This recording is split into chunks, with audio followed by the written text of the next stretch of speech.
चले छै दबैया गे मधुबनी से चले छै दबैया गे भगेलै करे के सखी हैया गे भगेलै करे के सखी हैया गे दरभंगा से चले छै दबैया गे मधुबनी से चले छै दबैया गे।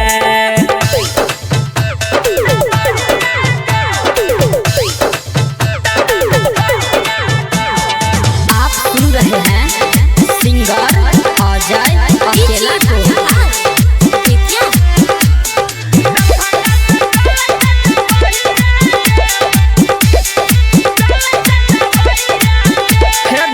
जाके हम यार कर लिए एक सारा तनियो नया राम भेलै गे रोजे रोजे सुइया लगा के कमरिया लागे छै सुन भऽ गेलै गे जाके हम यार कर लिए एक सारा तनियो नया राम भेलै गे रोजे रोजे सुइया लगा के कमरिया लागे छै सुन भऽ गेलै गे गजब के आबै अंगरैया गे गजब के आबै अंगरैया गे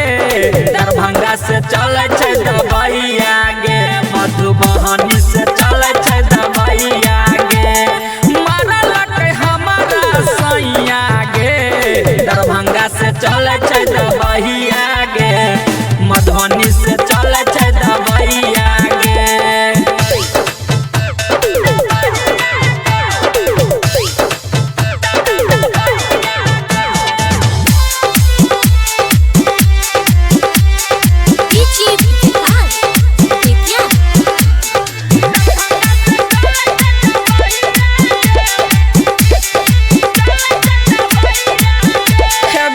नमक पानी गरमा के गे सखी धुए छी साँझे और भोरे गे बनल हाथा काठा जवानी डिबिया जेना हजार गे बड़ दुखाइया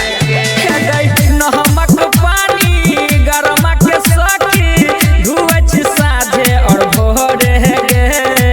बनल हाथा काठा जवानी डिबिया जेना हजार गे राही तर सुशीला निरदैया गे अहा जाय अकेला निरदैया गे दरभंगा से चले छै दबैया गे मधुबनी से चले छै दबैया गे